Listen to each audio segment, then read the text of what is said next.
ഒരു ദിവസം വിശുദ്ധി അഗസ്തീനോസ് 33-ാമത്തെ വയസ്സിൽ പറഞ്ഞു, ഞാൻ ഇതുവരെയും നന്നായി ഓടി, പക്ഷേ വഴിവിട്ടാണ് ഓടിയത്. 33 വയസ്സുവരെ വിശുദ്ധി അഗസ്തീനോസ് തോന്നിയാസം ജീവിച്ചു. കത്തോലിക്ക സഭ ഉപേക്ഷിച്ച് മനിക്കേൻ മതവും സ്വീകരിച്ച് മദ്യപാനിയായിട്ട് എല്ലാവിധ പ്രമാണങ്ങളിൽ ലംഘിച്ച് മ്ലേച്ഛ പാപങ്ങളിൽ മുഴുകി ജീവിച്ചു. അദ്ദേഹം ബുദ്ധിരാക്ഷസനായിരുന്നു. 33-ാമത്തെ വയസ്സിൽ തന്നെത്താൻ പറഞ്ഞു, ഞാൻ ഇതുവരെ നന്നായി ഓടി, പക്ഷേ വഴിവിട്ടാണ് ഓടിയത്. അഗസ്തീനോസിൻ്റെ ജീവിതത്തിൽ മാനസാന്തരമുണ്ടായി. ഒരു വൈദികനായി തീർന്നു, മെത്രാനായി തീർന്നു, സഭയിലെ ഏറ്റവും വലിയ വേദപണ്ഡിതനായി തീർന്നു, വലിയ വിശുദ്ധനായി തീർന്നു. മാനസാന്തരം എന്ന വാക്ക് പിരിച്ചെഴുതിയാൽ മനസ്സ് അധികം അന്തരം. അഗസ്തീനോസിൻ്റെ മനസ്സിന് അന്തരമുണ്ടായി. ഒരു ധ്യാനത്തിൻ്റെ ലക്ഷ്യം ഇത് തന്നെയാണ്: മനസ്സിന് അന്തരമുണ്ടാകുക, മനസ്സിന് വ്യതിയാനമുണ്ടാകുക. പന്നിയും ആട്ടിൻകുട്ടിയും തമ്മിലുള്ള പ്രധാനപ്പെട്ട വ്യത്യാസം എന്താണ്? പന്നി ചെളിയിൽ വീഴും, അവിടെ കിടക്കും. ആട്ടിൻകുട്ടിയും എത്ര സൂക്ഷിച്ച് നടന്നാലും ചിലപ്പോൾ ചെളിയിൽ വീണുപോയെന്ന് വരും. ആ ചെളിയിൽ കിടക്കുകയില്ല. ആ ചെളിയിൽ നിന്ന് കരകയറി ദേഹത്തെ വരിയിരിക്കുന്ന ചെളി തൂത്തുകളയും. കയ്യാലിലോ മരത്തിലോ ഒരുപക്ഷെ നമ്മുടെ നല്ല വെള്ള വസ്ത്രത്തിലോ വന്ന് ഉരച്ചുരച്ച് കളയും. എന്നാൽ നേരം വെളുക്കുമ്പോൾ ചെളിയിൽ വീഴുന്ന പന്നി സന്ധി വരെ കിടക്കുന്നു. പന്നിക്ക് ചെളിയിൽ കിടക്കുക ഒരു അനുഭൂതിയാണ്, ഒരാനന്ദമാണ്. ഈ ധ്യാന ദിവസങ്ങളിൽ ആത്മപരിശോധന ചെയ്യണം. മൂലപാപങ്ങൾക്കും തഴക്കദോഷങ്ങൾക്കും ബലഹീനതകൾക്കും ആസക്തികൾക്കും വേണ്ടാത്ത സഹജവാസനകൾക്കും ജന്മവാസനകൾക്കും അടിമപ്പെട്ട് പന്നി ചെളിയിൽ കിടക്കുന്നത് പോലെ പാപമാകുന്ന ചെളിക്കുഴിയിൽ കിടന്ന് ഞാൻ ഉരുളുകയാണോ ചെയ്യുന്നത്? അതിൽ നിന്ന് മോചനം പ്രാപിക്കണം. അതാണ് യഥാർത്ഥത്തിലുള്ള മാനസാന്തരം. ലൂക്കായുടെ സുവിശേഷം 15-ാമത്തെ അധ്യായത്തിൽ 3 ഉപമകളുണ്ട്. നഷ്ടപ്പെട്ട ആടിൻ്റെ ഉപമ, നഷ്ടപ്പെട്ട നാണയത്തിൻ്റെ ഉപമ, ധൂർത്തപുത്രൻ്റെ ഉപമ. ധൂർത്തപുത്രൻ്റെ ഉപമ അറിയപ്പെടുന്നത് ഉപമകളിലെ മുത്തുമണി എന്ന പേരിലാണ്.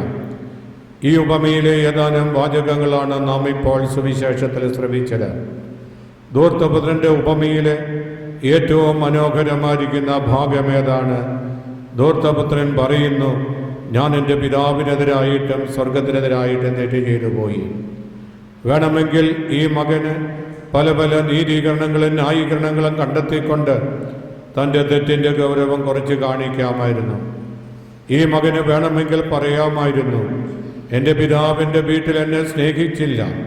പിതാവ് കാർക്കശ്യ സ്വഭാവമുള്ള വ്യക്തിയായിരുന്നു. വീട്ടിൽ മിലിറ്ററി ഡിസിപ്ലിനായിരുന്നു. സഹിക്കവയ്യാതെ ഞാൻ വീട് വിട്ടിറങ്ങിപ്പോയതാണ്. ഇപ്പോൾ പന്നികൾ കഴിക്കുന്ന തവിട് പോലും കഴിക്കുവാൻ എനിക്ക് നിർവാഹമില്ല.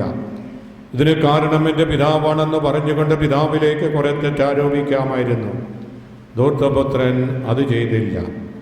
അതുമല്ലെങ്കിൽ ഈ മകന് പറയാമായിരുന്നു, ജ്യേഷ്ഠ സഹോദരൻ എന്നെ അനുജനായിട്ട് കണക്കാക്കിയില്ല. ജ്യേഷ്ഠ സഹോദരനിൽ നിന്ന് എനിക്ക് സ്നേഹം കിട്ടിയില്ല. അതുകൊണ്ടാണ് ഞാൻ വീട് വിട്ടിറങ്ങിപ്പോയത്.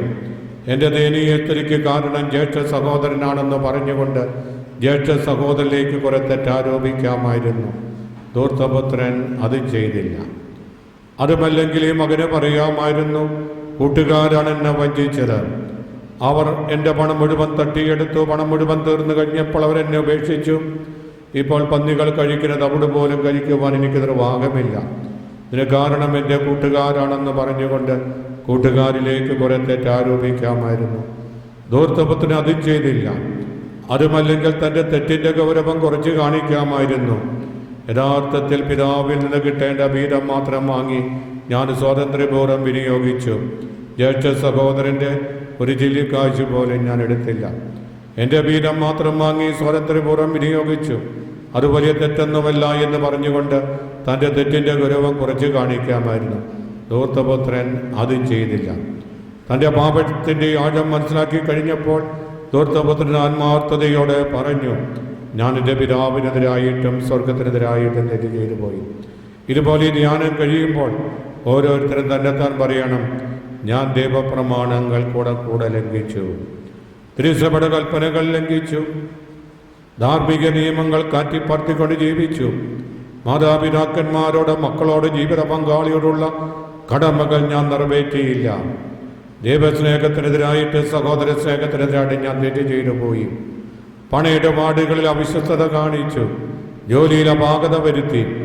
ഇനി സ്വയം പറയാൻ സാധിക്കുകയാണെങ്കിൽ മാനസാന്തരമുണ്ടാകും.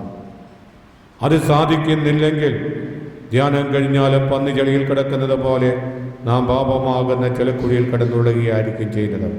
അതുകൊണ്ട് ആട്ടിൻകുട്ടിയുടെ സ്വഭാവം കാണിക്കണം. നമ്മുടെ ആത്മാവിലുള്ള ചെളി കഴുകിക്കളയണം, തൂത്തുകളയണം. അങ്ങനെ നിർമ്മലമായ മനസ്സാക്ഷിയോടും പരിശുദ്ധമായ ഹൃദയത്തോടും കൂടി ധ്യാനം നിർത്തി അവനവൻ്റെ ഭവനങ്ങളിലേക്ക് പോകാൻ സാധിക്കണം.